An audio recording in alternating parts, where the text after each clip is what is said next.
affectueusement le chef du village, parce que vraiment c'est le chef du village. Je vous demande d'ovationner très fort Monsieur Ngroma Boniface pour son témoignage.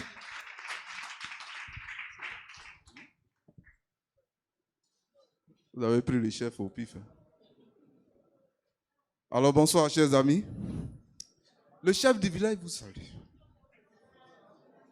Bonsoir chers villageois. Voilà. Maintenant je me sens dans le village. Alors comme elle a dit, micro. Je suis Boniface Quadio. Aujourd'hui, qu'est-ce que je peux dire? Je suis migrant comme messager. Et j'ai décidé comme ça, à chaque fois que nous avons une activité, de témoigner de ce que j'ai vu, afin que cela puisse être vraiment une leçon de vie pour les éventuels candidats à la migration irrégulière. Nous savons tous qu'en Côte d'Ivoire, après les études, pour certains, c'est un peu difficile d'avoir du boulot. Et malheureusement, moi, je me suis retrouvé dans ce cas. Après un BTS, c'était vraiment difficile d'avoir un stage pratique. Donc, nous sommes restés dans les débrouillardises jusqu'à ce qu'un ami en Tunisie m'a dit que là-bas, vu mon courage, que je pouvais m'en sortir. En tout cas, il m'a vendu tout ce qu'il pouvait me vendre et moi aussi, j'ai acheté. Voilà, et du coup, je me retrouve en Tunisie. Je vais aller un peu plus vite puisqu'on a, je crois, 1 heure du temps. Je ne vais pas rentrer dans les détails, mais vous comprenez que déjà, je suis parti par avion. Donc, le début, c'est une migration régulière parce que je suis parti par avion. J'arrive en Tunisie. Tout ce qu'il m'a dit, c'était vraiment faux. En Tunisie, tu n'as pas droit au travail. Quand tu es là-bas, tu es étudiant. Tous les étrangers en Tunisie ne doivent pas travailler sur le territoire tunisien, sauf si leur compétence est étrangère. Ça veut dire que le travail qu'il fait là-bas, il n'y a pas de Tunisien qui connaît. Je vous porte l'information. Donc, si quelqu'un vous dit qu'il travaille en Tunisie, c'est de manière irrégulière. Voilà. À part les diplomates, et voilà. C'est comme ça. Donc, nos parents qui sont là-bas, là, ça dit qu'on se cache pour travailler sur les chantiers, dans les restaurants. Et quand tu es là, par malheur, si un policier vient, il te prend, il t'envoie au désert, il t'envoie et puis bon, on te rapatrie. Là-bas, même quand on te rapatrie, c'est toi-même qui payes ton billet. Ça dit qu'on te met en prison. Quand tes parents payent ton billet, ils vont te chercher et puis ils te ramènent en Côte d'Ivoire. Bref. Donc, c'est dans ce tohu-bohu-là. Et puis voilà, on nous a parlé de bateaux. On peut passer par la mer pour arriver en Italie. Au départ, ça ne me tentait pas. Ça ne me tentait pas parce qu'en Tunisie, quand même, je m'en sortais. Je m'en sortais et puis il y avait... En tout cas, j'étais un peu le père de tous ces Ivoiriens-là qui venaient, d'où le nom de chef du village. Parce que le dimanche, quand tu arrives chez moi, c'est comme si tu étais en Côte d'Ivoire. Et puis, bizarrement, le village a commencé à se vider. Tout le village a commencé à se retrouver en Italie. Les villageois étaient en Italie, mais chef du village, tout le village se retrouve ici, tu fais quoi là-bas? Pardon, il faut venir. Il dit, votre affaire là, moi, je peux pas mettre ma tête dedans. Il dit, non, viens. C'est comme ça, le chef du village a mordu à la maison. Malheureusement, après ces difficultés sur le désert, d'abord, quand tu quittes la Tunisie pour la Libye, vous marchez, vous traversez le désert à pied, dans le noir. Là, je ne peux pas décrire ce qui se passe dans le désert. Franchement, vous êtes amis, mais une fois vous empruntez le désert, vous n'êtes plus amis. Tu n'as plus de parents. C'est-à-dire que quand il tombe, tu le regardes, tu lui dis bye bye, tu continues. C'est comme ça. Il y a des gens qui sont morts. Et quand on vous prend, on vous frappe, on vous chicote, on peut faire tout ce qu'on veut avec vous. Donc on a vécu cette difficulté et puis nous sommes arrivés en Libye. On arrive en Libye, le lendemain, on nous dit que le gouvernement italien, en accord avec les gardes-côtes libyens, ils ont stoppé la migration irrégulière. C'est-à-dire que les bateaux ne vont plus passer. Je sais que beaucoup d'entre vous ont eu écho que bon, c'est fermé, donc les gens ont pris les dispositions. Nous voilà bloqués en Libye, au bord de la mer. On y a passé, je crois, 5 mois au bord de la mer, jusqu'à ce qu'un matin, les gens viennent nous ramasser pour mettre dans le gros camion pour aller nous jeter en prison. J'ai dit gros camion, le camion qui ramasse sable ici. Là. Voilà, c'est dans ça qu'ils nous ont mis. On était arrêtés, hein, on n'était pas assis. C'est-à-dire qu'ils nous ont bien positionnés pour que, puisqu'on était presque 2000 à 3000 migrants, des nationalités différentes, bien sûr. Et dans les prisons, en partant, ils nous ont dit qu'ils nous envoyaient à l'aéroport pour que chacun regagne son pays. C'était faux. Ils nous ont mis dans les prisons. Et je crois que j'ai parcouru 4 prisons. C'est depuis la 5e prison que je me suis retrouvé en Côte d'Ivoire. Dans les prisons, on viole, on meurt, on ne mange pas. Quand je dis on ne mange pas, c'est un morceau de pain qu'on vous donne la journée. Et quand on vous envoie l'eau, c'est avec couvercle, fermeture de bidon. Là.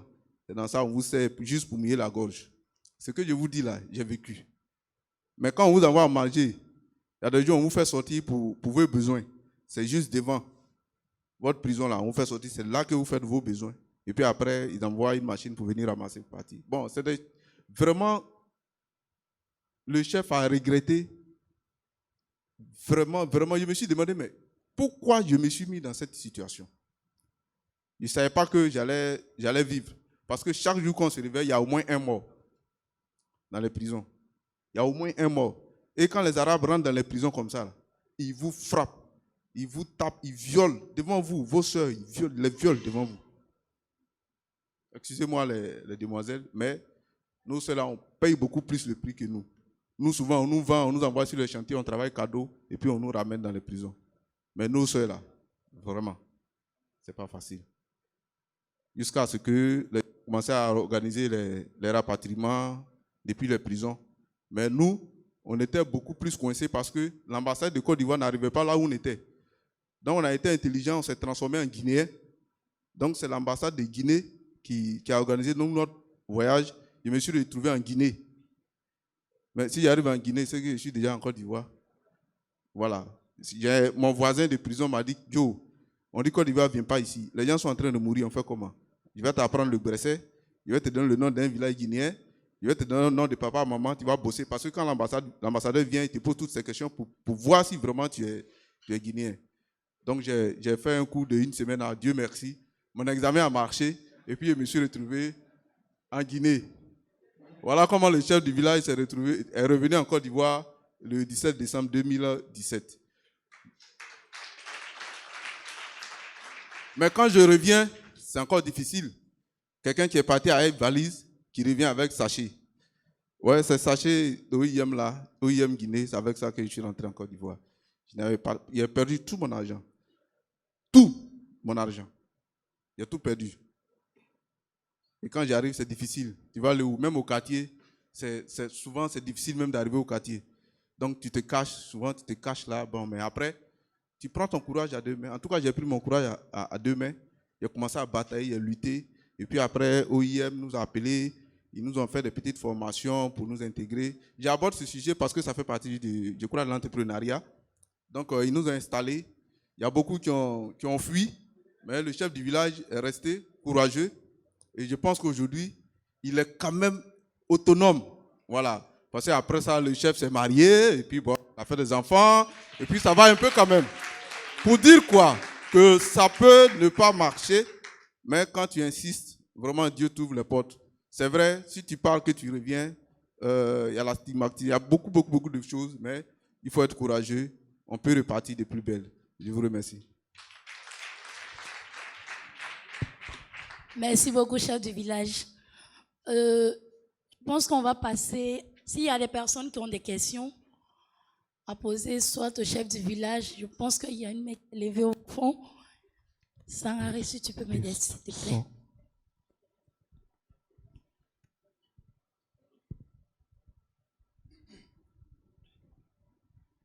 Ok, merci encore. Bonsoir à tous. En tout cas, c'est un témoignage poignant. Il faut dire que ce n'est pas facile. Mais ce que moi je dis, ce que j'ai entendu tout à l'heure, je voulais demander, avant d'aller faire ce genre de voyage, combien une personne peut avoir avant de voyager? Combien tu peux avoir avant de voyager? Parce que s'il faut voyager avec peut-être quelques, je sais pas, 2 à 3 millions, c'est ce que je me dis, hein? Ben, c'est les mêmes personnes qui nous encouragent à créer des entreprises. Et le gouvernement nous dit, mais créer des entreprises. Mais quand toi tu reçois tes 200 000, quand tu reçois tes 1 million, tes 2 millions, pourquoi ces personnes ne peuvent pas entreprendre? Ils courent vers l'extérieur, ils courent vers l'Europe et ils disent aux gens derrière, restez là-bas, créez des entreprises, vous allez réussir. Mais je pose une question. qu'est-ce que l'État, qu'est-ce que les gouvernants font pour maintenir leur jeunesse ici en Côte d'Ivoire, nous dans notre pays? Merci. Bon, la question est orientée vers l'État ou bien... Le début, j'ai cru entendre combien il faut pour voyager. Sinon, où ça va vers l'État, là, le chef du village s'abstient. Voilà. Est-ce qu'il y aurait peut-être quelqu'un qui peut donner une réponse par rapport à l'État? Qu'est-ce que l'État fait? Bon. Je pense que Joseph va répondre à ça. Toi, okay. Réponds plus à la question qu'il a posée concernant la somme et puis pourquoi ne pas entreprendre au lieu de partir. Voilà. Nous étions au lycée moderne Alassane Ouattara de Anyama. Quand j'ai fini mon témoignage, il y a une des élèves qui a abordé dans le même sens. Il dit, mais tonton, toi, joli garçon comme ça. Et puis quand je te vois, je sais que tu es intelligent. Comment tu peux prendre ton argent, beaucoup d'argent qu'on va parler, te faire maltraiter dans la mer, dans le désert? Frère, il y a beaucoup de choses qui rentrent en ligne de compte. Écoute-moi très bien. Moi, quand j'étais ici, je me débrouillais déjà.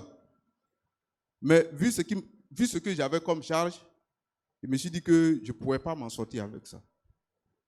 Donc, effectivement, en partant en Tunisie, en tout cas, mon voyage m'a coûté 1 million. Mais comment j'ai eu les 1 million? Je n'avais pas les 1 million comme ça dans ma main.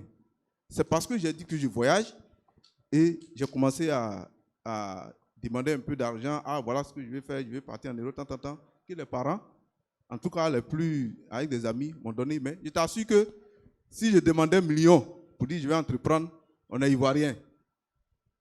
Ça n'allait pas être facile. Mais quand ils ont entendu je veux voyager, ils m'ont donné cet argent-là. Mais depuis la Tunisie, j'ai remboursé. C'est-à-dire que quand je suis arrivé en Tunisie, j'ai remboursé tout ce que j'ai eu comme j'ai fait comme emprunt en Côte d'Ivoire.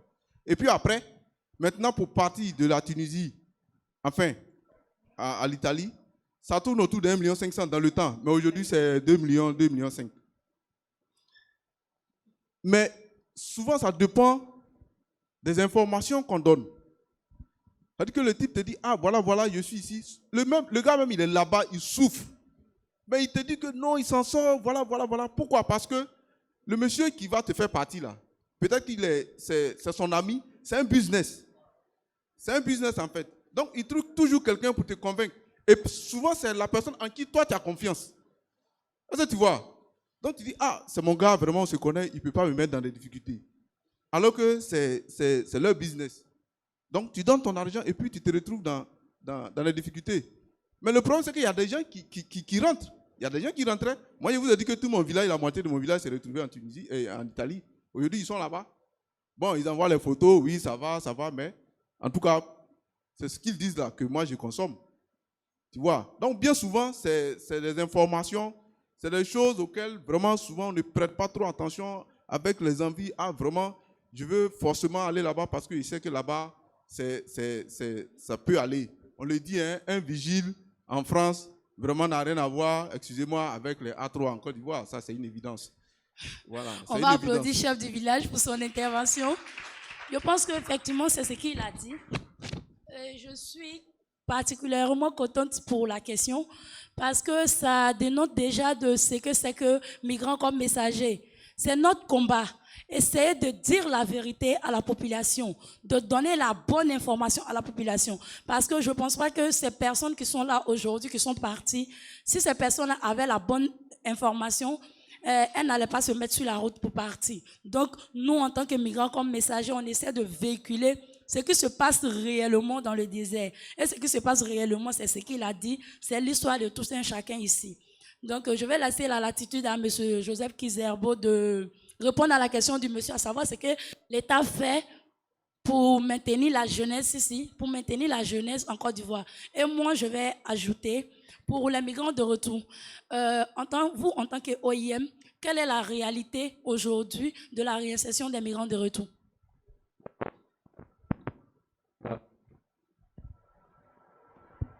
Merci beaucoup, Awa, et merci pour la question qui est très pertinente. Je n'ai pas retenu le nom du monsieur, mais je tiens à revenir encore rapidement sur la question de la somme du départ. La somme, elle varie, mais nous avons entendu des sommes qui peuvent aller à des millions de francs CFA. Et souvent, ces personnes, elles partent, quand elles sont bloquées, les personnes qui les arrêtent, les différents smugglers, en français, les différents passeurs, excusez-moi, qui les arrêtent, ils disent, ils les emprisonnent, ils les font appeler leur famille pour que leur famille envoie plus d'argent. Donc les sommes, ça monte, ça monte. Ce n'est pas juste, je prends de l'argent et je me rends en Libye, je me rends en Algérie et je peux faire la traversée. C'est beaucoup d'argent. Et quand ils sont arrêtés, la seule façon qu'ils soient libérés, et le chef du village a bien discuté de ça, quand vous êtes arrêté, il n'y a pas de solution. Soit vous payez, soit vous vivez des atrocités. Et souvent, même si vous payez, vous vivez des atrocités. Donc la somme, ça dépend d'où la personne va, ça dépend des passeurs, mais ce n'est jamais la voie à emprunter. Maintenant, pour la seconde question sur le gouvernement. Nous sommes en étroite collaboration avec le gouvernement et dont l'emploi jeune, l'agence emploi jeune qui sont nos partenaires. Je pense, à moi, ma connaissance et puis ma compréhension, le gouvernement a beaucoup d'indicateurs qu'il fait pour la société. Il y a la santé, il y a l'éducation, il y a la sécurité qui sont des éléments clés dont le gouvernement est responsable. Aussi, un élément clé qui est l'employabilité des jeunes dont on discute aujourd'hui. Mais il y a une question que j'aimerais aussi poser au public, car beaucoup de présidents en ont discuté dernièrement. Est-ce que les jeunes se dirigent en termes d'enseignement supérieur, d'éducation supérieure sur la bonne voie à l'université? Parce que tout le monde veut être fonctionnaire. Et moi, de mon humble expérience, j'ai fait des pays d'Afrique de l'Ouest. J'étais en Guinée, j'ai fait le Libéria, j'ai fait la Côte d'Ivoire, j'ai fait le Sénégal et le Burkina. Dans les 5 pays, tout le monde veut travailler dans un bureau. Et c'est toujours comme ça. Quand on parle à un jeune de l'agriculture, ça ne l'intéresse pas. Pourquoi? Il se dit qu'il n'y a pas d'opportunité. Si vous, les jeunes, vous êtes nos frères aujourd'hui, vous voyez, il y a des jeunes Américains, juste à partir de YouTube, je pense que vous voyez, ils se font des millions de dollars. Donc je pense qu'il faut qu'on arrête de toujours poser cette question qui est pertinente, car toute question est pertinente sur ce que le gouvernement fait. Mais aussi, beaucoup de présidents, si vous voyez un peu les dernières interviews des présidents, ils disent, mais la jeunesse, ils veulent tous être économistes, banquiers, avocats, mais il n'y a pas assez de place pour tous. Donc il faut aussi, en tant que jeune, essayer de voir un peu l'ère digitale. Il paraît que dans 50 ans, c'est dit, quelqu'un qui ne connaît pas comment utiliser le digital, c'est comme s'il ne connaissait pas l'alphabet. Donc je pense qu'il faut aussi, en tant que jeune, faire des recherches. Google, c'est un outil qui est très important, qui permet aussi de faire des recherches, voir qu'est-ce qui vient, qu'est-ce qui se passe dans les autres pays. Pas seulement souvent Facebook, voir les statuts, mais aussi faire des recherches, aller vers l'information. Mais le gouvernement fait ce qui est possible aussi pour les jeunes. Merci beaucoup.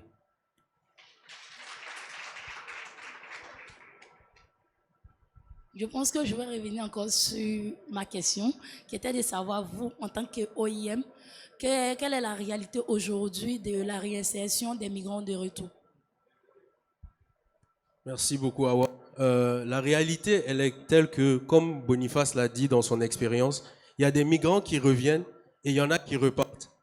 Beaucoup de jeunes, quand ils reviennent dans leur pays, ils se disent encore, je dois repartir. Il y a une forte pression sociale. La famille, les parents ont une forte pression sur les départs des jeunes. Donc la réalité dans la réinsertion, nous faisons tout quand ces migrants viennent pour déjà donner une assistance psychosociale, pour discuter, voir, les rediriger vers des spécialistes qui peuvent les aider. Parce que c'est un traumatisme. Quand vous voyez ces migrants qui sont de retour ici, qui sont réinsérés, aujourd'hui ils sont stagiaires à l'Africa Radio, tous ont vécu une expérience qui est très traumatisante. Si vous écoutez au moins 3 ou 4 histoires, c'est des histoires qui ont fait pleurer. Vous écoutez des histoires des personnes qui ont votre âge ou plus petits que vous, qui sont blessés dans leur âme. Donc nous faisons déjà cette assistance psychosociale et aussi nous essayons de réintégrer, que ce soit en collectivité et en individuel. Donc nous continuons à assister. Juste hier, en venant au FEMUA, j'étais en discussion avec un collègue qui allait à l'aéroport. Il disait qu'il y avait des migrants qui venaient de la Mauritanie et du Niger. Et c'était à peu près 80 migrants qui venaient, juste hier, d'autres pays. Et c'est des Ivoiriens qui reviennent dans leur pays. Donc, c'est toujours une situation, à ce moment actuel, il y a un jeune qui est en train de prendre son sac, qui est en train d'aller pour ce départ. C'est pour ça que c'est très important aujourd'hui de vous demander. C'est vraiment une requête que nous vous faisons.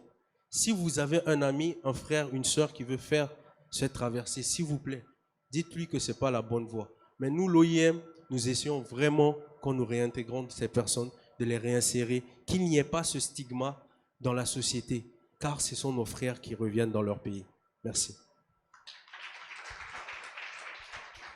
Merci beaucoup, Joseph. J'espère qu'il y a des questions. Je vais revenir à vous après. Vous notez les questions. Et je me tourne vers Madame Fatou. Oui. Elle, aujourd'hui, qui reçoit des migrants de retour chez elle en tant que stagiaire. D'abord, j'aimerais savoir, en tant que chef d'entreprise, quel est le réel défi de prendre des migrants de retour chez vous. Aussi, quel impact cela pourrait avoir sur la migration? Merci beaucoup pour la question, Awa. Alors, disons que prendre des migrants de retour, pour nous, à partir du moment où on intègre un jeune dans l'équipe, qu'il soit migrant ou qu'il ne soit pas migrant, il doit s'intégrer de la même façon. C'est-à-dire qu'on attend de lui qu'il soit ponctuel, organisé, rigoureux et précis dans son travail. On lui donne une tâche, on te dit, voilà, tu as tel travail à faire, il faut que demain à midi, ce soit livré. Demain à midi, ça sera livré, en fait.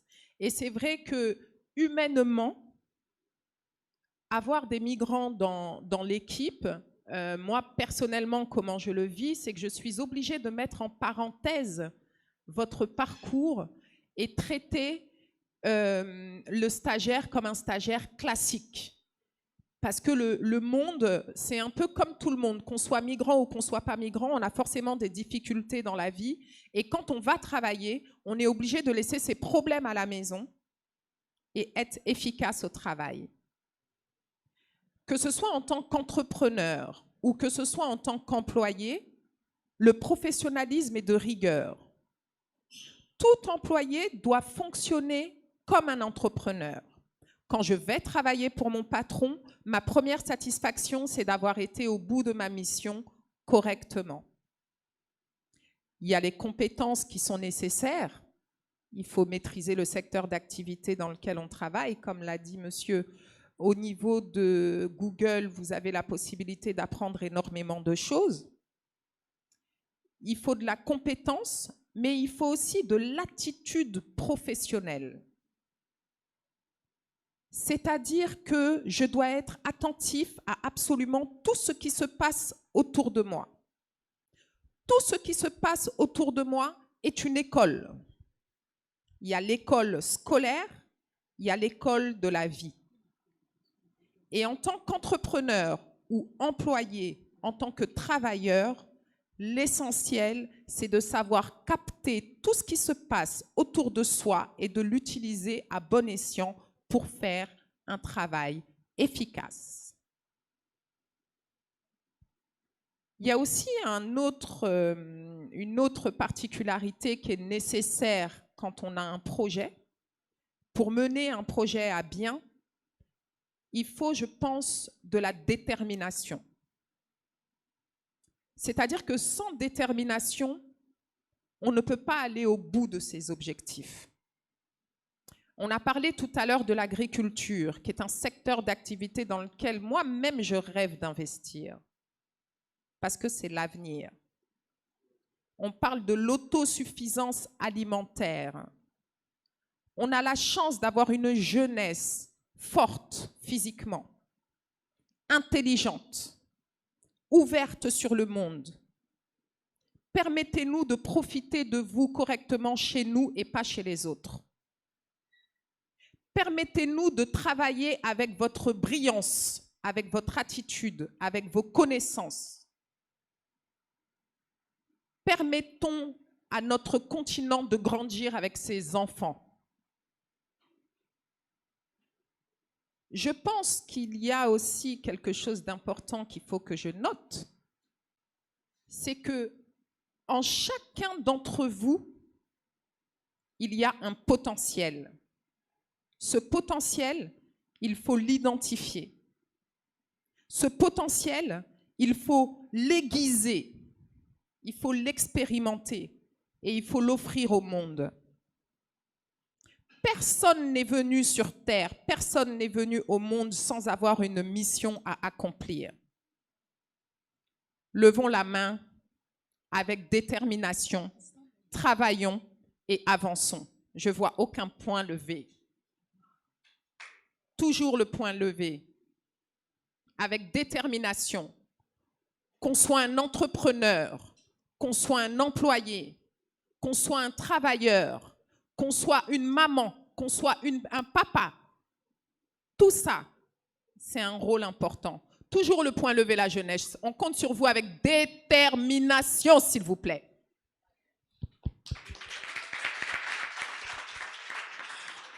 Je pense que vous comprenez par là pourquoi je dis qu'elle est un modèle pour moi. Elle doit être un modèle pour tout un chacun ici, parce qu'à chaque fois qu'elle parle, elle ne fait que me motiver. Je vous demande de l'ovationner, s'il vous plaît. Je sais qu'il y a des personnes qui ont des questions, donc gardez vos questions au chaud. On va donner la possibilité à nos deux autres panélistes de pouvoir s'exprimer. Donc, je vais donner la parole ici à celui-là même qui est présenté aujourd'hui comme étant un modèle entrepreneurial, quelqu'un qui est parti à l'aventure, qui a vécu des situations, qui est revenu, qui ne s'est pas couché sur ses deux l'oreiller, qui s'est dit, je dois me battre. Certes, ça n'a pas marché là-bas, mais ici, je peux faire des choses pour que ça marche pour moi. Donc, je vous demande d'ovationner très fort M. Dion Eric pour son exemple entrepreneurial qui va nous conter tout à l'heure. Pas de marmaille ce soir. Bonsoir à tous. Je suis Eric Don, comme elle a dit, gérant de Zasa Trade, qui est une plateforme commerciale en ligne. Voilà. Et je suis chef de projet de l'Association des migrants de retour en Côte d'Ivoire, sous le mandat du président Yadou. Pour moi, l'entrepreneuriat, c'est quand même mon levier. Il faut dire que à mon retour de l'étranger, parce que j'ai quand même hérité de cet aspect entrepreneurial de mon père. Depuis nos bas âges, on allait quand même aider papa à l'usine, on allait aider papa à la poissonnerie. Et malgré que papa avait quand même le nécessaire pour qu'on puisse suivre, et il nous obligeait. Moi, personnellement, je poussais les bourrettes. Et c'est pas, vous voyez des jeunes avec des bourrettes dans les marchés. J'ai poussé des bourrettes quand j'étais à l'école catholique de Mans. Or, j'étais le président des élèves des écoles catholiques de la région de l'Ouest. Mais certains me voyaient avec des bourrettes en main. On dit, ah, mais voilà, quelqu'un, son papa a les moyens qui est en train de pousser les bourrettes. À l'école, on se moquait de moi, mais je n'ai pas baissé les bras parce que moi, les moqueries sont des essences de vie pour moi. Voilà. Et j'ai continué quand même à grouiller. Je me rappelle que j'ai fait mon premier million en classe de première. Là, je vendais les téléphones avec des puces. Autant il y avait une marque de téléphonie qui avait fait sortir des téléphones qui vendait à 10 000 avec une puce où il y a une de 6 000 francs à bord, c'est-à-dire 1 000 francs en haut et 5 000 francs en sous-compte. J'achetais tout ça en gros quand ils faisaient des promotions et j'allais revendre dans des villages, des villes un peu loin de la ville de Mans. Et c'est en parcourant tous ces kilomètres-là que j'ai découvert la passion pour la terre. Et étant encore élève, j'ai investi dans l'agriculture et j'aimais la terre, j'aimais le monde paysan. Et papa a décidé ainsi que je passe le concours d'entrée à l'Institut ivoirien d'élevage de Benjaville, à l'ESMB, l'école d'élevage de Benjaville, que j'ai été admis au concours de l'IFA. Et il a exigé que j'opte pour la filière d'élevage. J'ai fait la formation et je suis allé spécialiser en chirurgie animale. Et au sorti de là encore, dans le même élan entrepreneurial, j'ai travaillé à l'Ouest en tant que surveillant épidémiologique, au temps de grippe aviaire et d'Ebola. Et j'ai eu quand même un peu de sous, tout ça, mais je n'ai pas toujours baissé les bras avec ces sous. J'ai autofinancé mes études en Europe, où je suis allé étudier en commerce international. De là, j'ai été quand même en train de faire des stages dans des différents pays. C'est de l'Europe de l'Est que je suis venu au Maghreb. Je suis venu d'abord en Tunisie, et où j'ai passé quelques mois, et je suis reparti au Maroc pour voir des amis avec qui j'ai fait les études à l'étranger, en Europe de l'Est, des Camerounais, Congolais. Et c'est comme ça que j'ai vu que là-bas, le coût de vie n'était pas élevé, tout. J'ai décidé de rester sur place. Et puis, avec des amis, on a investi comment on appelle ça, dans les salons de coiffure. On a monté 2 business, des salons de coiffure. Au début, ça passait bien. Après, avec le racisme, avec le problème, avec les services fiscaux de la mairie, de la ville là où on était, eux, ils appellent ça des gouvernorats. On a eu tout un problème, tout ça. Finalement, ça n'allait plus chez nous. Et chacun est rentré sur SSE. C'est ainsi que j'ai sollicité l'OIM et m'ont aidé à rentrer. Mais avant d'entrer, j'ai vu des amis qui ont souffert j'ai un ami, mon meilleur ami qui a perdu presque toute sa famille, 3 petits frères, même père, même mère, chacun avec leurs copines dans la Méditerranée. Et chose qui m'a motivé quand je suis rentré à intégrer le projet MAM. Et toutefois, quand je suis rentré, j'ai été encadré par l'OIM. J'ai été formé dans un domaine que je maîtrisais déjà.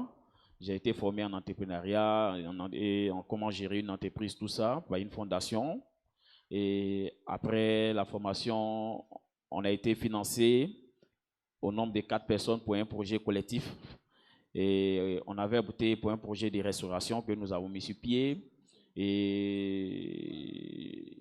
voulant toutefois être quand même indépendant, j'ai opté pour la distribution parce que je suis quand même un fanatique de la distribution. Je suis entré dans la distribution d'eau de table, les petites bouteilles d'eau de table que vous avez. J'étais spécialisé dans la distribution d'eau de table qui était très rentable parce que je peux acheter le pack d'eau de 12 à 700 francs et puis revendre à 850 au supérette. Et facilement, je pouvais vendre 1000 packs par jour.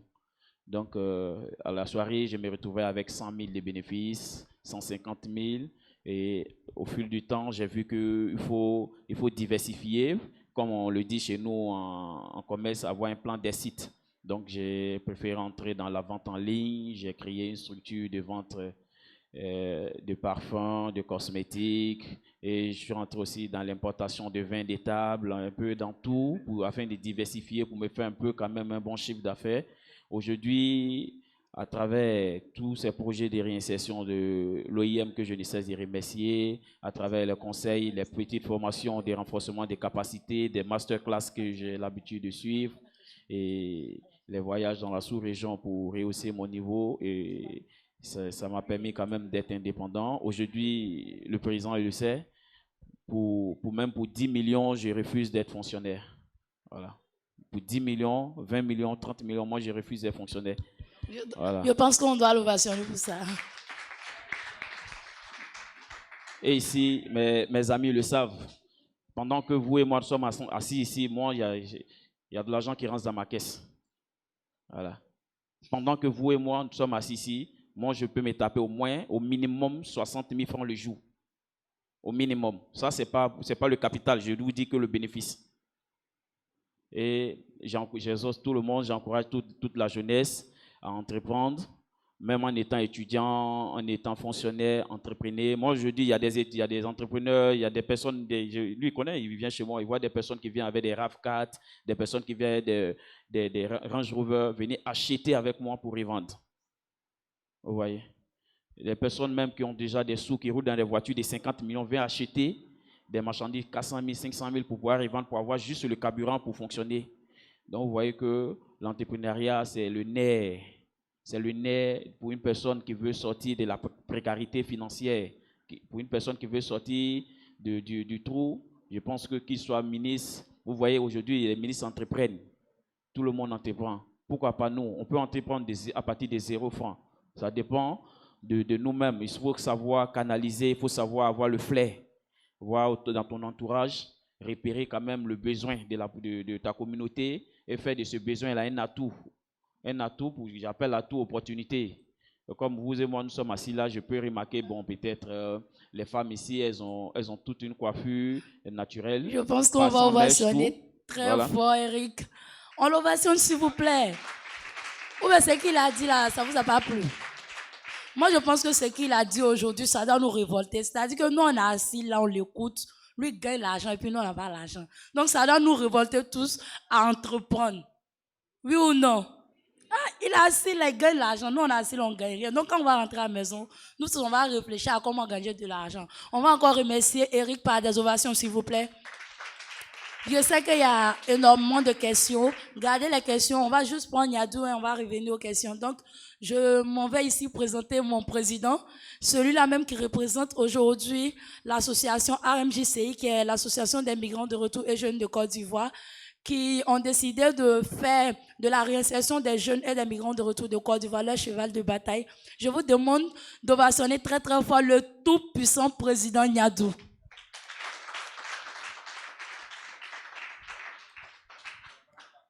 Bonsoir à tous, je vous remercie. Je me présente, je m'appelle Nyadou Nyapo, je suis migrant de retour et volontaire membre. Et je suis président d'une association de migration.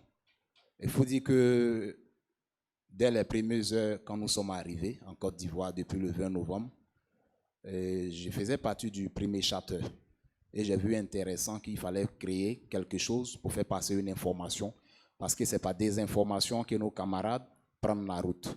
Donc c'est comme ça que nous avons mis une association en place. Et par la suite, il y a eu plusieurs associations qui ont eu naissance. Et le projet MAM est né. Donc à travers le projet MAM, il y avait plusieurs leaders. Et on s'est dit quoi? Nous sommes tous réunis sur un même projet. Nous sommes des responsables, nous sommes des leaders de plusieurs associations. Pourquoi ne pas faire une association qui est l'ARMC, qui est l'association pour la réinsertion des migrants de Côte d'Ivoire, qui est né le 11 septembre 2021, dont je suis le premier responsable. Il faut dire que nous avons eu cette idée parce que chez nous, il faut sensibiliser pour pouvoir insérer la jeunesse, c'est-à-dire la sensibilisation à travers la réinsertion. Pourquoi? C'est l'entrepreneuriat. C'est le nerf de tout ça. Parce qu'aujourd'hui, il faut dire qu'en Côte d'Ivoire, nous sommes arrivés à un moment où tout le monde a voulu insérer le tissu social. Et l'État n'était pas capable de pouvoir insérer toute cette jeunesse. Et les gens ne faisaient pas de publicité. Je peux dire qu'il n'y a pas trop de battage médiatique sur le plan de l'entrepreneuriat. C'est le facteur de la migration. Et aujourd'hui, c'est la migration qui a provoqué, je peux dire, tout ce dont les gens parlent dans les panels, la migration. Donc, les gens ont vu qu'il fallait entreprendre. Et nous, étant sortis, on a compris une chose. Au fait, dans le Maghreb, les gens ne vivent pas avec l'État. Et tout est entreprise. Les familles, chaque famille a son entreprise. J'ai travaillé ici d'abord dans le port en tant que gestionnaire des stocks. Mais quand je suis arrivé là-bas, je travaillais dans une série. Et c'était une famille, c'était une société qui appartenait à une famille qui était financée souvent par l'État, puisqu'ils avaient des prêts qu'ils prenaient au niveau de la banque. Et tout ça, c'est l'État qui gérait, mais toujours dans le domaine de l'entrepreneuriat. Donc, quand nous sommes arrivés, on a vu qu'il était très important de pouvoir s'insérer dans le tissu social, mais pas de la manière de se rendre dans, disons, dans les concours et autres. Il fallait créer. Et créer quoi? L'RMC, c'est quoi? C'est créer le canal entre le migrant et les différentes structures. Aujourd'hui, vous voyez des migrants qui sont stagiaires à Radio Africa. Nous, c'est qu'on n'a pas les moyens, mais on débat sur beaucoup de domaines et on approche aussi, on est impliqué pratiquement dans tout et nous sommes reconnus sur le plan mondial et national, je vous l'ai dit. Donc voilà un peu, on a infiltré aussi plusieurs jeunes dans plusieurs formations en électricité bâtiment avec une ONG Acatio. On travaille avec l'OIM 7, mais on a plusieurs partenaires parce que je dis toujours que l'OIM, partout où on passe, on nous demande « et vos mamans ?» Et moi, j'ai toujours remercié l'OIM parce que peu importe ma famille, les moyens que j'avais dans ma famille, et ce n'est pas possible pour quelqu'un d'aller chercher son fils au niveau de la Libye, peu importe ce qu'il a dans ce porte-monnaie, ce n'est pas possible. Il fallait que l'OIM arrive au niveau de la Libye pour que nous autres, on soit vivants. Et on s'est dit quoi? Je partage mon histoire et c'est à travers mon histoire que je peux sauver des vies. Raison pour laquelle, partout où nous trouvons, on partage nos histoires. Et c'est bien parce que vous avez eu la chance, vous êtes informés et on vous donne cette information. Aujourd'hui, il y a plusieurs facteurs d'information. Donc, avant de voyager, prenez toutes vos précautions. Il y a Wakawell qui est là, qui est un site sur lequel vous pouvez aller, cliquer et prendre tout ce qui est comme information. Et pour tous ceux qui ont des smartphones ici dans cette salle, et je vous exhorte à aller liker sur la page des Migrants comme messagers et de l'OIM pour voir un peu tout ce qui est comme information qui circule, toutes ces campagnes de sensibilisation et d'information que nous menons à travers le territoire ivoirien. Et je vous remercie, c'était le tout-puissant président Mazembe, comme on m'appelle. S'il vous plaît, on l'ovationne encore. Merci beaucoup, Président Nyadou. Comme il a dit, veuillez vous abonner à nos pages OIM Côte d'Ivoire. On a aussi Migrants comme messagers, sans oublier RMJCI, mais aussi sans oublier Africa Radio Côte d'Ivoire, bien sûr. Donc, on va passer au questionnaire des personnes qui avaient des questions. Il y a un migrant. D'accord. Vous vous présentez, vous posez votre question. Ok, bonsoir à tous. Je suis Amand Claude, étudiant en fin de cycle de master en lettres modernes à l'université de Cocody. Je ne sais pas si on me donnera l'occasion de pouvoir le faire. Ce n'est pas véritablement une question, mais c'est un cri de cœur pour les étudiants. Un cri de cœur pour les étudiants. Après avoir entendu tous ces témoignages, j'ai eu un peu l'impression que en Côte d'Ivoire, pour réussir, il faut partir d'abord. Puis quand tu as échoué là-bas pour revenir, là, c'est là qu'on te vient en aide. Je le dis pourquoi? Parce que ici, nous sommes venus en tant qu'association. Et il y a beaucoup de jeunes qui sont brillants, qui veulent entreprendre, sinon qui s'essaient à l'entrepreneuriat. Et quand je dis, je lance un cri de cœur, c'est parce que on sait que l'État ne peut pas embaucher tout le monde, ça c'est clair. Et il faille aujourd'hui que nous puissions nous mettre à l'entrepreneuriat. Je suis un peu dans le domaine, donc je sais. Mais il est difficile aujourd'hui pour un jeune de pouvoir entreprendre sans grands moyens. Et après, a priori, il n'y a pas vraiment de grande publicité, comme ils l'ont dit. Il n'y a pas vraiment des moyens pour accompagner les jeunes. Je prends mon exemple. L'État a lancé à travers son programme Emploi Jeunes des financements. Mais est-ce qu'il y a des moyens de pouvoir vérifier que ces financements sont vraiment attribués à ces jeunes-là? Parce que moi, après de 2 reprises, j'ai été sélectionné, mais je n'ai jamais rien touché. Comme beaucoup d'étudiants. Sinon, c'est parce que les autres ne savent pas. Ils le savent. Et en tant que leader d'association, chaque jour, on le leur dit. L'État ne peut pas embaucher tout le monde. Il faut qu'on se prenne en charge. Mais quand vous regardez votre situation, vous essayez. Les parents ne peuvent pas aider. Et l'État aussi, je ne sais pas, je ne peux pas dire n'accompagne pas, mais ne s'assure pas vraiment que l'argent arrive à bon port pour que ces jeunes puissent entreprendre. Ou on n'a pas droit à certaines formations pour pouvoir vraiment réussir dans le domaine de l'entrepreneuriat. C'est vraiment compliqué. Donc, ce cri de cœur que je lance ce soir, vraiment, là, je pense que je m'adresse aux responsables de l'OIM. Il ne faudrait pas toujours attendre qu'il y ait d'abord des morts ou des migrants avant de venir.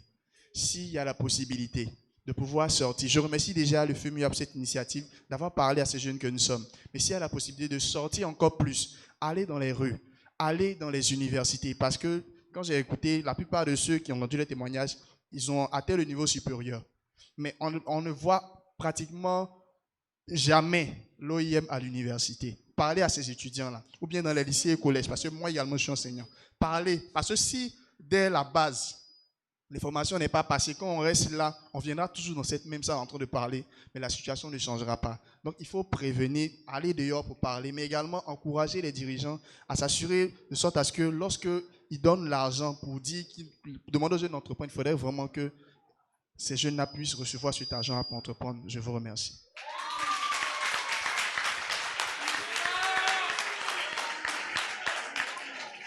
Apparemment, il vous a réveillé là. On l'ovationne encore, s'il vous plaît. D'accord. Avant de passer aux autres questions, on va laisser la latitude à Joseph ou madame de répondre. Ok. Merci beaucoup, monsieur, pour mon frère, pour ce cri de cœur.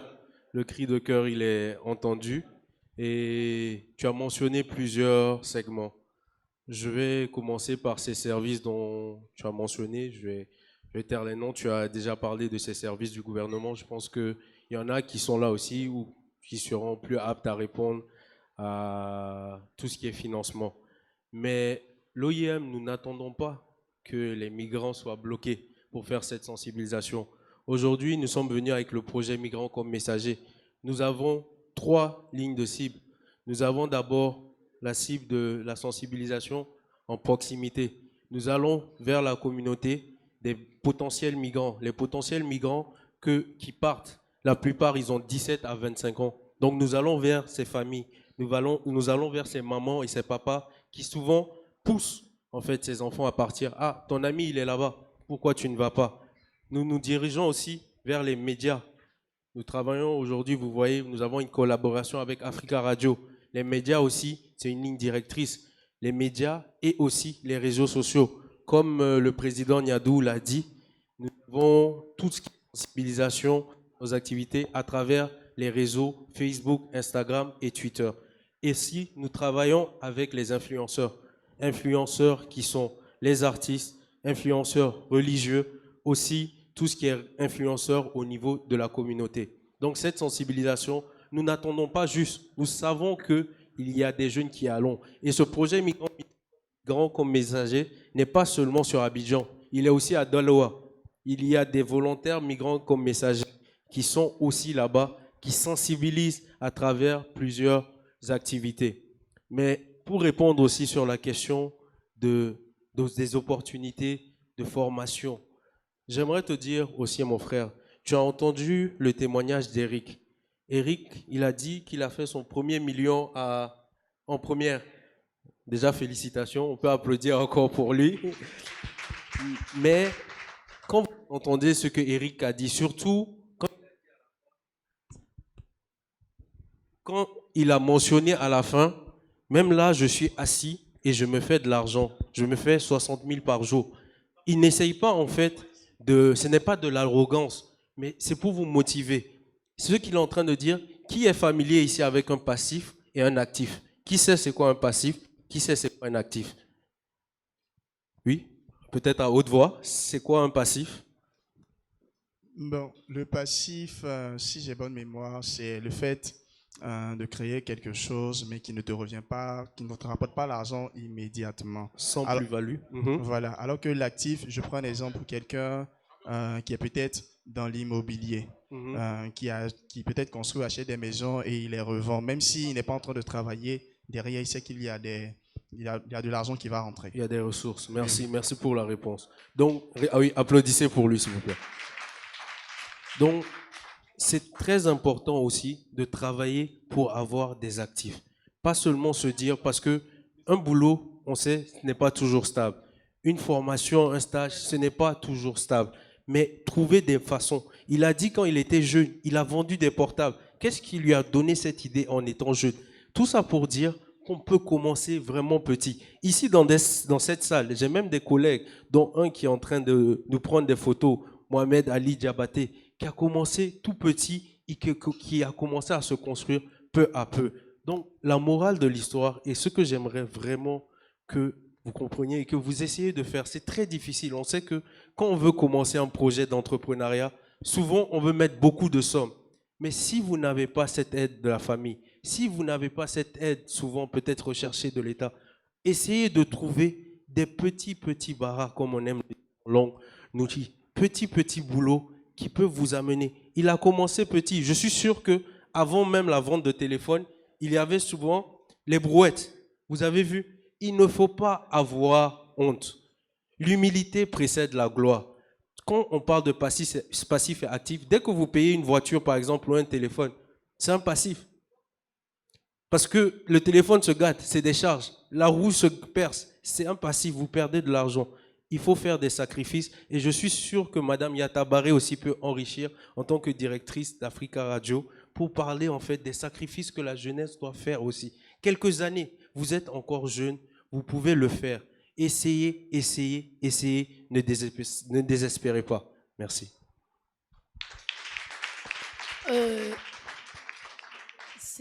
D'accord. Avant de passer aux différentes questions, un peu pour brosser sur ta préoccupation, Secret de cœur, il faut dire que tu n'es pas le premier à le lancer. Partout où on passe, il y a bon nombre de jeunes nous posent cette question. Pourquoi forcément attendre quand les gens reviennent de l'aventure avant de les financer ou avant de les insérer? Il faut dire qu'il y a des projets qui sont aussi faits. Moi, personnellement, je ne suis pas migrante, mais aujourd'hui, je bénéficie de certains projets de l'OIM, si je peux le dire ainsi. Donc, pour dire qu'on n'attend pas forcément que les gens reviennent de l'aventure. En ce qui concerne les étudiants, on a eu à mener des activités à l'université, notamment à l'université de Cocody. On a animé des panels là-bas, je crois bien Joseph même était panéliste. Mais il faut dire que lorsqu'on arrive là-bas aussi, les étudiants nous disent, non, c'est pas nous, on part, allez-y voir nos frères peut-être qui sont à la gare et tout. Donc il faut dire que tout le monde est concerné. On a même fait la tournée des écoles, je crois bien au mois de février, on vient à peine de finir. Donc pour dire qu'on essaie vraiment de toucher tout le monde, même dans les grains, on va dans les grains, on va voir des associations de femmes, des associations religieuses et tout. Donc pour dire qu'on n'est pas limité à une seule personne. Mais si vous avez aussi des canaux où vous pouvez nous inviter à venir faire des sensibilisations, on est là, on est disponible. Donc on va passer au questionnaire aussi. Il y a Mohamed qui veut ajouter. Je voudrais juste ajouter un point. Par exemple, tout projet est fait après une étude. Donc là, Joseph a parlé de migrants qui sont à Daloa, par exemple, parce que ce sont les zones principales de départ. Donc on centre notre travail sur les zones principales de départ, où il y a beaucoup de départs. Et dans d'autres localités ou dans d'autres lieux, comme des universités ou des écoles, on fait des sensibilisations avec des potentiels migrants. Donc il faut savoir qu'il y a des cibles principales et il y a des cibles secondaires. Et dans nos cibles principales, par exemple, pour toucher tout ce qui est jeunesse, on a les réseaux sociaux. Chaque migrant ici a été formé pour produire un contenu, une vidéo par exemple, sur les réseaux sociaux pour sensibiliser tout son réseau. Parce que tout le monde aujourd'hui est sur les réseaux sociaux. Si vous partez par exemple sur la page de l'OIM, il y a plein de vidéos qui sont postées, mais qui sont produites par les migrants. Parce que c'est eux qui sont la base en fait. Les personnes qui sont dans leur réseau par exemple sont des potentiels migrants plus que vous. Vous allez à l'école, vous avez peut-être une situation un peu plus stable que des personnes qui sont par exemple à Daloa, qui sont dans une famille très pauvre et où chaque famille cotise pour envoyer son enfant par exemple. Donc il y a des cibles principales, comme je l'ai dit, et il y a des cibles secondaires. Mais comme elle a dit, vous pouvez toujours nous proposer des endroits ou des lieux, si vous avez des activités où on peut venir intervenir pour sensibiliser sur cette question-là. Bien, bonsoir. Merci beaucoup. Ahmed. Moi, c'est Thibaut Médésiré. Je souhaiterais poser une question au chef du village, s'il est là. Parce que hier, j'ai été choqué par les propos d'un ministre de notre gouvernement actuel, hier à la cérémonie d'ouverture du FEMIA. Malheureusement, le ministère de la Jeunesse n'est pas représenté ici, ni même les organisateurs du FEMIA. Je vais citer les propos qui m'ont choqué. Le ministre a dit il y a des concours qui se passent en Côte d'Ivoire et il a donné un certain chiffre. Et le mot qui m'a choqué, c'est quand il a dit il y aura des jeunes qui ne vont jamais travailler. C'est-à-dire que quand un ministre...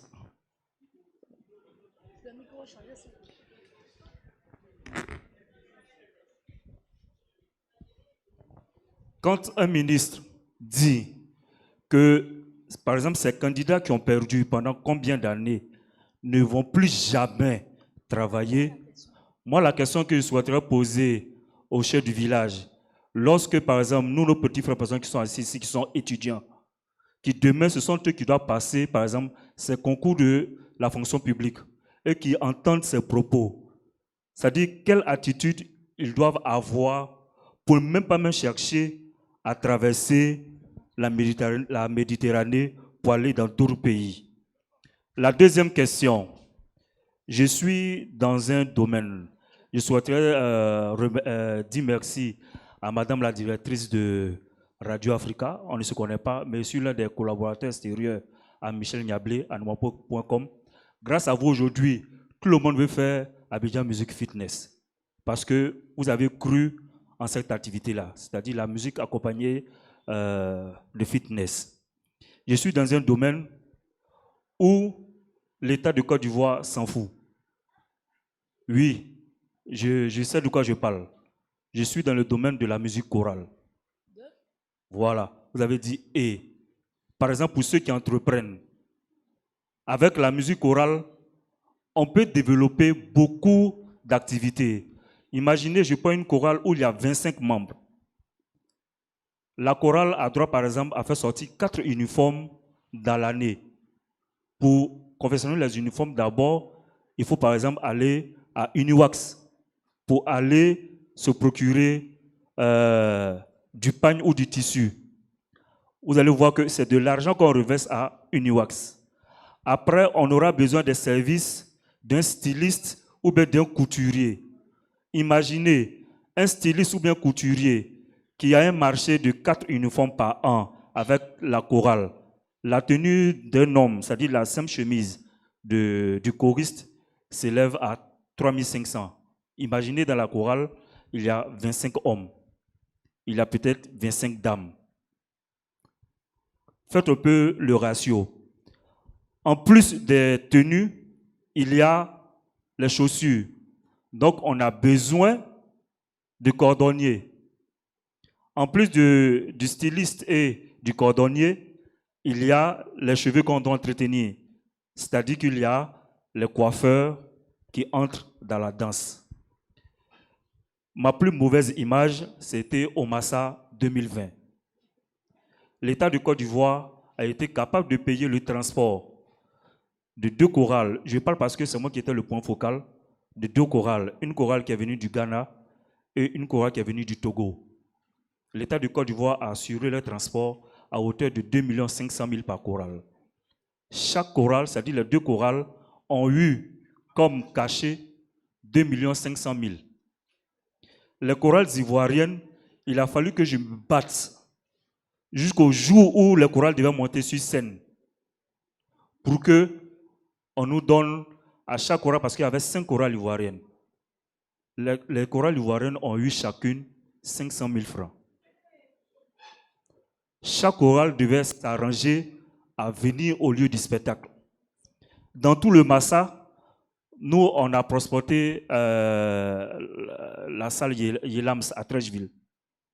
Mais pour ceux qui connaissent Adjamé, nous nous sommes retrouvés au complexe municipal d'Adjamé. Pour dire, par exemple, même si nous voulons entreprendre... Excusez, monsieur, oui. Si vous pouvez venir aux questions, s'il vous plaît. Oui, je pense qu'on est un peu pris par le temps. Je vais en venir. Parce que tout à l'heure, le président a dit que chaque jour, il a comme bénéfice 600 000 francs et 66 000 francs. C'est ça, non? 66 000 francs. Ce n'est pas le président, mais plutôt Eric, l'entrepreneur. Bon, il a été président des jeunes. Voilà, un président reste un président. Dans l'entrepreneuriat, nous, on a opté ce qu'on appelle, les gens appellent ça croque-mort. Quand vous allez à Ivosep, vous allez voir qu'il y a des jeunes qui viennent chanter le lever du corps du jeudi au samedi. Si aujourd'hui, je vous dis que ces jeunes-là, chaque semaine, ils ressortent d'Ivosep avec 850 000 francs, vous n'allez pas croire. C'est-à-dire que dans ce domaine-là, on veut entreprendre. Mais nos dirigeants ne nous aident pas à entreprendre. Parce que lorsque tu veux aller faire la musique chorale, on te demande, ça porte quoi à la Côte d'Ivoire? Donc vous qui êtes les organismes à l'international, c'est à vous qu'on peut lancer nos plaidoyers. Parce qu'aujourd'hui, nous, on ne peut plus aller se mettre devant les dirigeants, sinon ils vont nous frapper, ils vont nous mettre en prison. Et moi, je sais de quoi je parle. Okay. Je suis titulaire d'un master, je suis sorti de l'INSAC, jusqu'à aujourd'hui, mon master n'est pas reconnu. D'accord, je pense qu'on va l'ovationner, s'il vous plaît. Si je comprends bien, votre deuxième préoccupation, c'était plutôt une doléance faite aux institutions internationales. Et la première question était plutôt dirigée à Boniface Ngroma, qui était de savoir, suite au dit du ministre hier, qui disait, je cite, comme vous l'avez dit bien sûr, quel qu'en soit ce qu'on va faire, il y a des gens qui ne vont pas travailler. Il y a des gens qui ne vont plus jamais travailler. Donc, puisqu'il y a des concours qui sont lancés, malgré ces concours-là, il y a des gens qui ne vont plus jamais travailler. Donc, suite à ces dits du ministre, qu'est-ce qu'on peut dire à cette jeunesse-là qui peut-être entend ça aujourd'hui pour ne pas qu'ils partent sur le chemin de l'aventure? C'est un peu ça. Bon. Tu n'as pas compris? Je ne sais pas si j'ai bien cerné. Le ministre a dit quoi? Quel que soit ce qui va se passer, il y a des gens qui ne vont plus jamais, qui ne vont plus travailler. Ils ont déjà travaillé, ils ne vont plus travailler ou bien qui...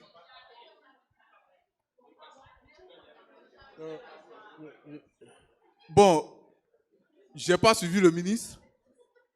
Je n'ai pas suivi l'interview. Donc, Voilà, je pense... Mon frère... Voilà, Boniface, tu veux terminer? Oui, je vais répondre, mais en même temps, il faut être très, très intelligent souvent par rapport aux dits des politiciens. C'est dans quel contexte il faut situer les choses. Donc, mais il ne faudrait pas que, Madame la directrice l'a dit, hein, moi, sincèrement, il y a plusieurs choses qui m'ont poussé à partir en aventure. Plusieurs choses. Sinon, je ne suis pas paresseux. Je ne suis pas paresseux. Je me battais ici. Il y avait mon petit studio. Mais souvent, même quand j'arrive dans la maison, là, il n'y a pas de place pour dormir. Pourquoi? Parce qu'il y a neveu, il y a petit frère, il y a tout. Vous voyez, il y a tout un tas de problèmes. Mais on ne baisse pas les bras. En partant là-bas, il savait que ce n'était pas facile. Mais quand je suis arrivé, j'ai vu que mon ami m'a trompé là. Je pouvais pleurnicher, appeler les parents, ils vont m'envoyer l'argent, je vais retourner par avion. Mais j'ai bataillé de manière clandestine, j'ai lutté. Quand je suis devenu chef du village là-bas, vous voyez, il faut toujours lutter. N'écoutons pas trop les politiciens. N'écoutons pas trop les politiciens. Quelle que soit la situation, demain peut être mieux, quoi. C'est-à-dire qu'il faut toujours... Je pense que Joseph voulait dire quelque chose, ou bien on continue?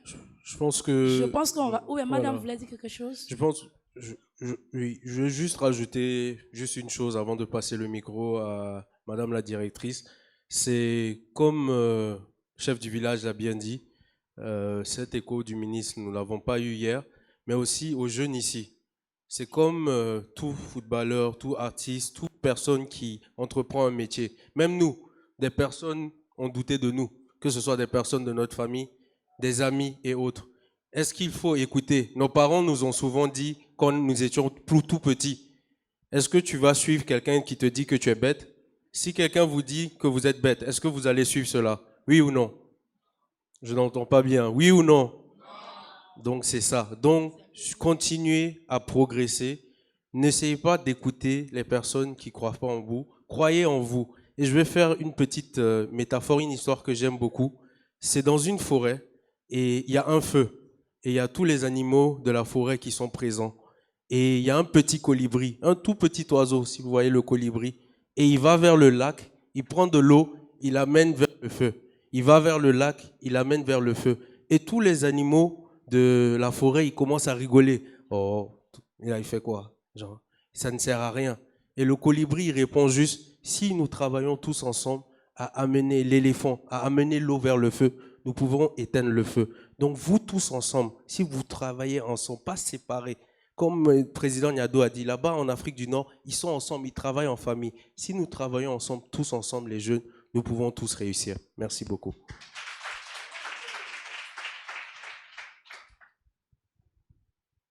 J'ai pas grand-chose à ajouter finalement. Je pense que tout est dit, tout est question de détermination et de volonté. On ne fait rien seul, mais ensemble, on va loin. Et ce que je donne comme conseil très souvent à mes frères et sœurs de façon générale, c'est qu'il y a le président de la République du pays, mais le président de chaque minute de ta vie, de chaque heure de ta vie et de ton environnement direct, c'est toi-même. Je pense qu'on va encore applaudir. Je pense qu'on est déjà au terme de ce panel. Donc, comme mes boss l'ont dit, c'est répondre au ministre tout simplement par l'entrepreneuriat. Donc, les jeunes ne doivent pas partir. On doit tout simplement répondre par l'entrepreneuriat. On va juste prendre une dernière question. Je pense que une fille, désolée, hein, mais depuis là, il n'y a pas de femmes qui parlent. Donc, on va faire un peu de discrimination.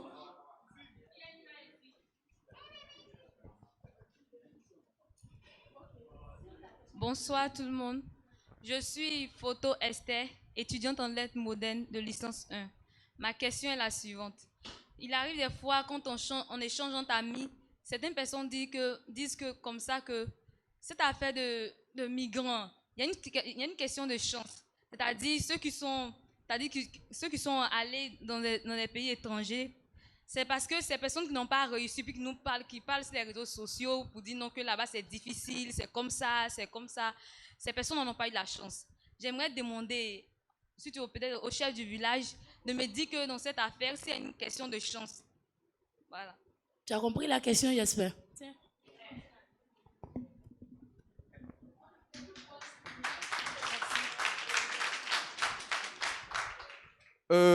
On peut parler de chance. Hein. On peut parler de chance.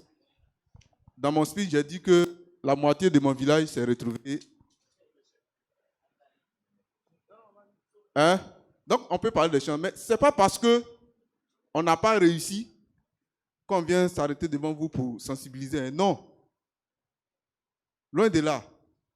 Et puis, en même temps, on ne demande pas aux gens de ne pas partir en aventure. Hein.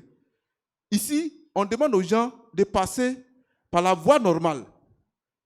On n'est pas là pour dire à quelqu'un de ne pas partir en aventure. Non, c'est bien ça. Hein? Mais on dit plutôt, si tu veux voyager, aujourd'hui, pour voyager, on sait qu'il faut passer par l'ambassade du pays dans lequel tu veux partir. Tu fais ton papier et puis tu voyages tranquillement. Notre mission ici, c'est de vous demander de ne pas passer par le désert, de ne pas passer sur l'eau, parce que là-bas, il y a la mort, il y a le viol, il y a tout ça. C'est ça notre mission, c'est ce que vous migrants comme messager. Nous, on dit celui qui a vu le lion, et puis celui à qui on dit le lion arrive là. Ils n'ont pas la même manière de courir.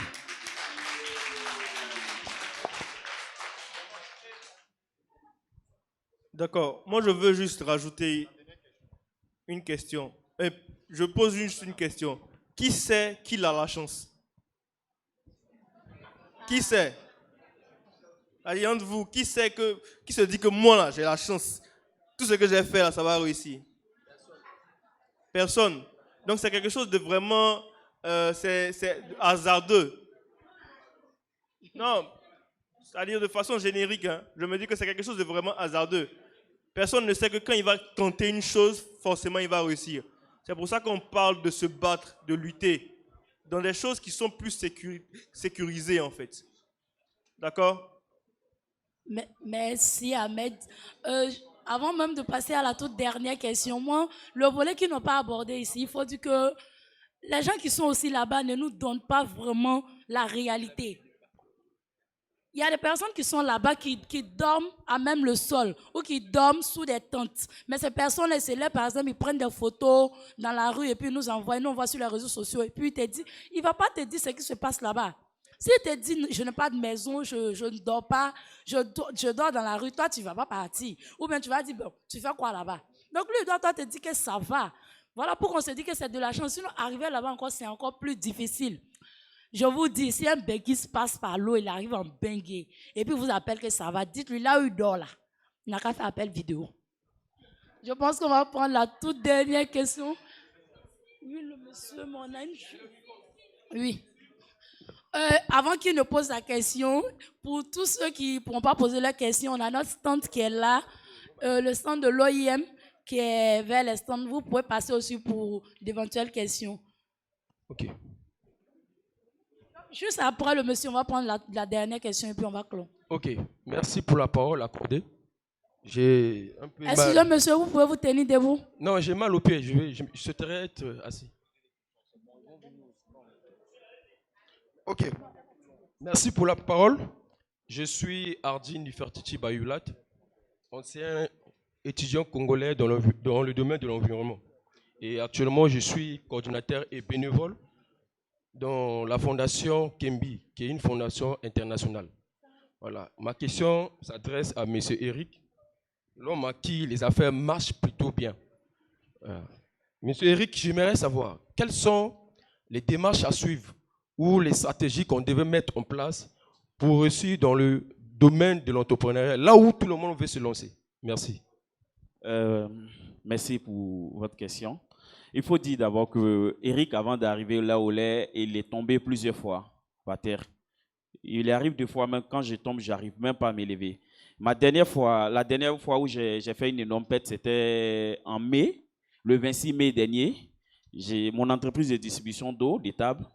Parce que puisque moi, je crée et puis je mets quelqu'un et puis je coordonne à distance. Je passe 80% de mon temps dans ma chambre, en train de suivre mes activités, d'appeler. Même actuellement, il m'a fallu mettre mon portable sur silence, mettre dans la caisse. Mais je vous jure, quand j'ai retiré le portable, il n'y a pas moins de 30 appels et plus de 50 messages. Vous voyez? Donc, il faut dire que j'ai perdu mon entreprise de distribution d'eau par la mauvaise foi du gérant qui est parti avec plus de 7 800 000. Ils sont là. Ils sont témoins. Mais le lendemain, aussitôt le lendemain, j'ai commencé à vendre les petits parfums sur le marché. Moi, quelqu'un qui avait plus de 10 millions, il achète quelque chose et puis il se promet pour vendre. Mon premier client est Sako. Mon premier client est mon confrère Sako. Je suis allé acheter la chose à Adjamé à 22 000. Je suis venu le faire croire que la chose est quittée en Europe. Et je l'ai vendu à 36 000.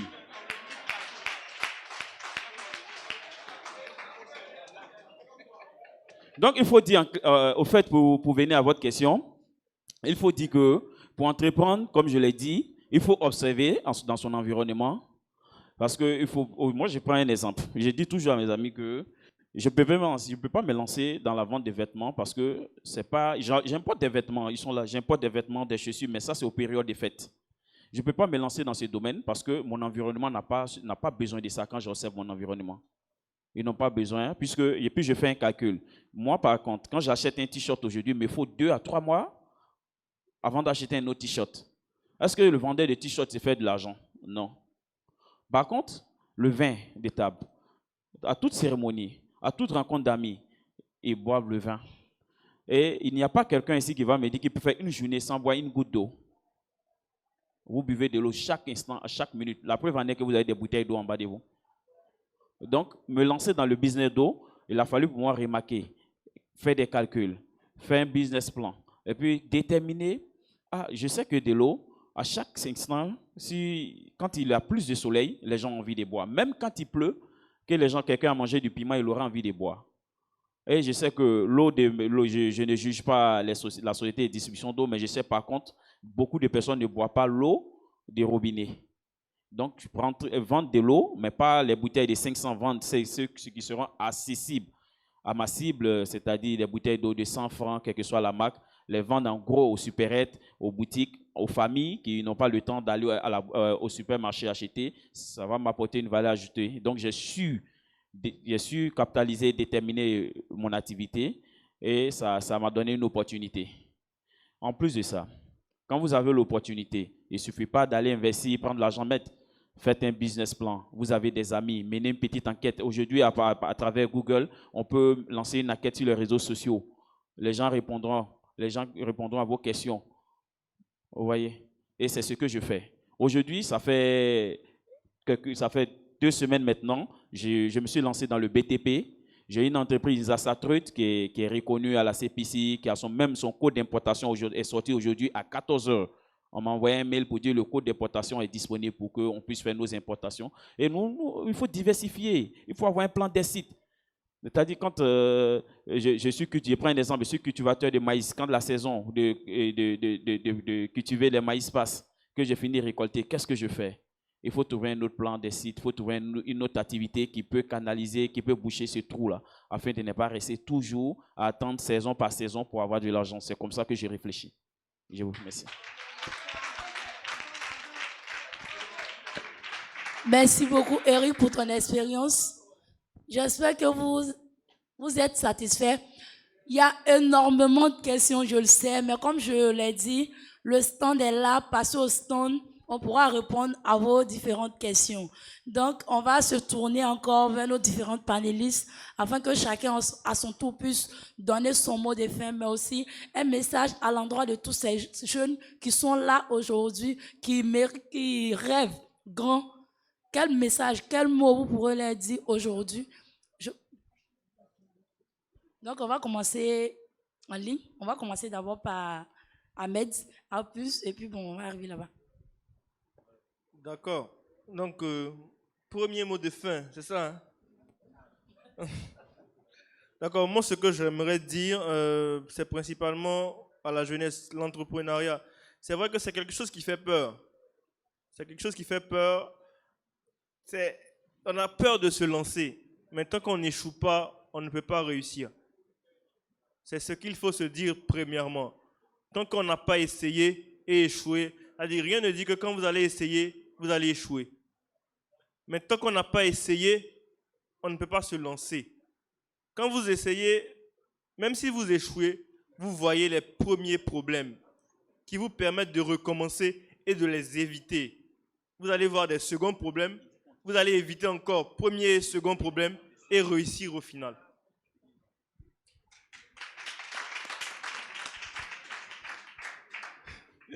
Merci beaucoup, Ahmed, pour cela. Et pour terminer, j'aimerais dire aux jeunes, comme il a dit, il faut s'essayer. Et je vais juste rapidement faire une anecdote. J'ai fait mon parcours universitaire au Canada et une nuit, j'ai été très, très surpris. Je suis allé, j'avais faim à 2h, 3h du matin. Tous les magasins sont fermés. C'est à la station d'essence où on peut trouver à manger. Donc, je vais là-bas et je vois un confrère. Bon, c'est un frère, j'appelle tout le monde mes frères et sœurs, pakistanais. Et quand j'achète ma nourriture, un petit sandwich que je vais aller manger, je vois qu'il a un doctorat et il est serveur, il est juste secrétaire au niveau de la supérette. Et j'ai demandé, mais qu'est-ce qui se passe? Il y a un doctorat. Et moi, j'étais en 2e année, j'étais surpris. J'avais mes rêves, je me dis, si un jour j'ai le doctorat, c'est fini, c'est les millions de francs CFA. Il m'a dit, il n'y a pas d'emploi. Et c'était en génie électrique qu'il a eu son doctorat. Donc c'est pour vous dire, même quand on part là-bas, je suis allé régulièrement, j'ai vu les réalités, j'ai traversé le froid, j'ai fait des livraisons dans la nuit, des livraisons de nourriture, j'ai fait aller donner des différents flyers dans la rue pour la Croix-Rouge, juste en volontariat. C'est peu à peu. Et je suis revenu dans mon continent et j'ai eu l'opportunité, l'occasion de commencer des stages, des volontariats, un peu. Il faut s'essayer, il faut croire en soi.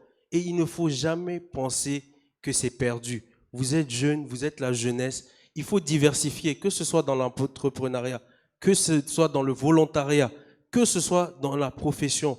Essayez. Ne dormez pas et continuez à penser à vos actifs, pas seulement à vos passifs. Merci beaucoup.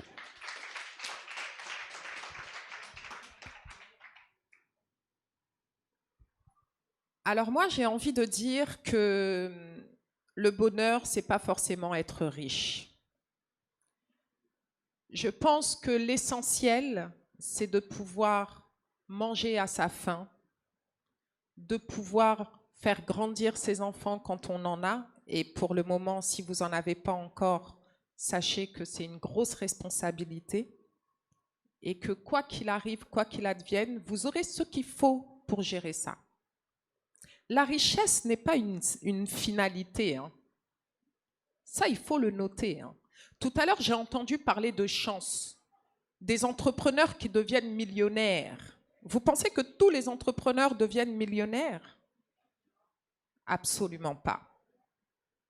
Mais tout être humain doit être capable d'assumer son quotidien.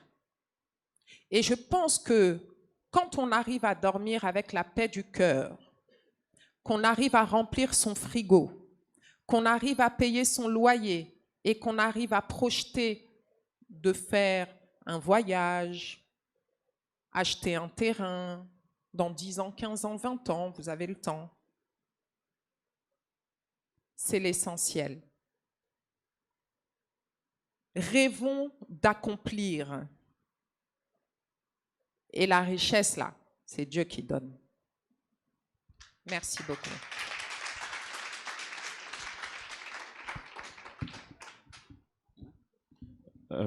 Pour finir, moi, je dirais que c'est un petit conseil que je donnerais à mes frères que vous êtes, c'est d'oser, qui n'ose rien, qui n'ose pas n'aura rien. Moi, j'ai osé plusieurs fois, je suis tombé. Je suis tombé, j'ai fait des chutes qui ne disent même pas son nom. Voilà. Moi, je vous jure, des fois, je peux passer toute la journée sans manger. Pas parce que je ne veux pas manger, parce que je n'ai pas pour manger. Il m'est arrivé plusieurs fois de ne pas manger, de sacrifier le peu que j'ai pour entreprendre. Moi, je vous exhorte à entreprendre, je vous encourage. Moi, beaucoup se moquent de moi. J'ai des amis qui se moquent chaque fois de moi. Ah, mais toi, tu es étudiant en Europe, tu es venu, c'est parfum, tu vends, tu te promènes pour chercher des marchés dans des supérettes. Mais aujourd'hui, depuis le 1er avril, je suis père d'une petite fille. Ça me donne encore la force d'entreprendre. Ça me donne la force encore d'innover, de créer toujours quelque chose. Et je vous encourage. Merci beaucoup. Nouveau papa.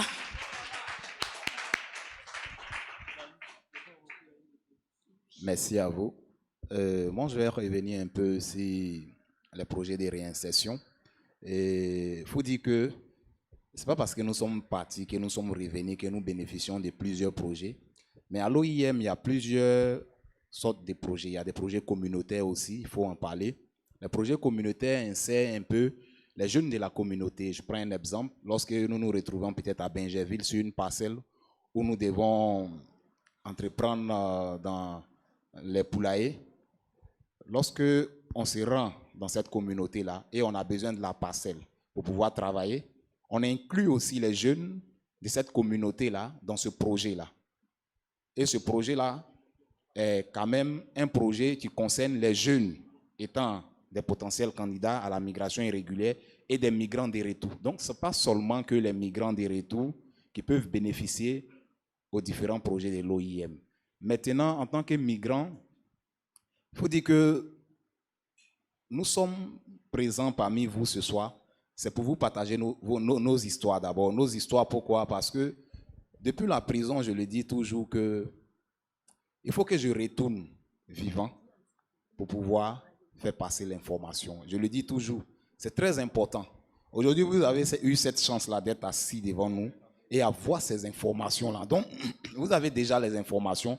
Il y a Wakawel aussi qui est là, qui est un site d'information sur lequel vous pouvez aller pour tout renseignement concernant tous les voyages, peu importe le pays. Vous pouvez migrer, peu importe le pays, vous avez tous ces renseignements-là sur le site de Wakawel. Et il faut dire que, arrivé sur ces sites-là, vous aurez toutes les informations. Je vous dis bien toutes les informations. Et il y a un fait qui n'a pas été souligné. Les départs ne sont pas seulement pour ceux qui ont l'argent. La migration irrégulière, les gens qui vont à l'aventure, il y a aussi le côté où on t'achète le billet d'avion, on te met dans un vol, tu arrives, tu travailles et tu rembourses. Donc, ce n'est pas tous ceux qui prennent la route qui avaient les moyens. Et ce n'est pas la désinformation, je le souligne toujours que ce n'est pas la désinformation que beaucoup. Parce que quand tu vois quelqu'un qui dit qu'il a fini son master ou bien après l'université, mais comment il s'est-il retrouvé là-bas? Dans le temps, quand nous on partait les réseaux sociaux, toutes ces informations-là, il n'y en avait pas. Il n'y en avait pas. Donc, mon cri de cœur, c'est que vraiment ce message que nous sommes venus vous partager ne soit pas passé à l'oreille des sourds. C'est dans la constance que réside la puissance. C'est parce qu'on est resté constant aujourd'hui, on a voulu exister quelque part pour faire passer un message que nous sommes devant vous. Donc, c'est ensemble qu'on peut avoir l'essentiel. Je vous remercie. Merci beaucoup, Président. Nos remerciements spéciaux vont à l'endroit du FEMUA qui nous permet aujourd'hui d'être là et d'avoir ce cadre d'échange-là. J'aimerais en profiter aussi pour qu'ensemble on puisse remercier et ovationner ces différents panélistes de qualité qui nous ont vraiment émerveillés. Un tonnerre d'applaudissements pour eux. Pour ceux qui ne se sont pas encore inscrits sur la liste de présence passe, inscrivez-vous. Rendez-vous dans notre stand qui est au niveau des stands du FEMUA. Vous pourrez poser vos différentes questions. Aussi, allez-y sur nos différentes pages Facebook, Instagram et Twitter. Likez, abonnez-vous, vous aurez assez d'informations. Donc, nous avons la page officielle de l'OIM Côte d'Ivoire. Nous avons Migrants comme messager. Nous avons Wakawel qui est le site d'information. Nous avons le wakawell.info, nous avons RMCI et nous avons aussi Africa Radio. Veuillez vous abonner à ces pages-là. J'aimerais terminer en disant, sinon en citant un grand homme d'État, qui est Nelson Mandela, qui disait, même si tu balais, fais en sorte que lorsque quelqu'un passe, il puisse savoir que c'est toi qui as balayé. Donc lorsqu'on fait quelque chose, on doit le faire avec hargne, avec détermination. Il était mademoiselle Cissé Awa. Excusez-moi. Merci. Il était mademoiselle Cissé Awa. C'est à moi que l'on a échu ce soir de conduire cette cérémonie. Je vous tiens encore d'excuser les différentes imperfections que vous avez eues à observer au cours de cette cérémonie, car je suis encore en apprentissage. Je vous remercie.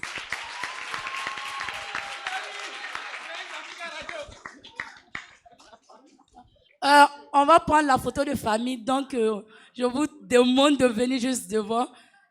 Je sais que vous ne voulez pas partir, vous voulez encore que ça continue, mais allez-y au stand, on aura encore des échanges là-bas.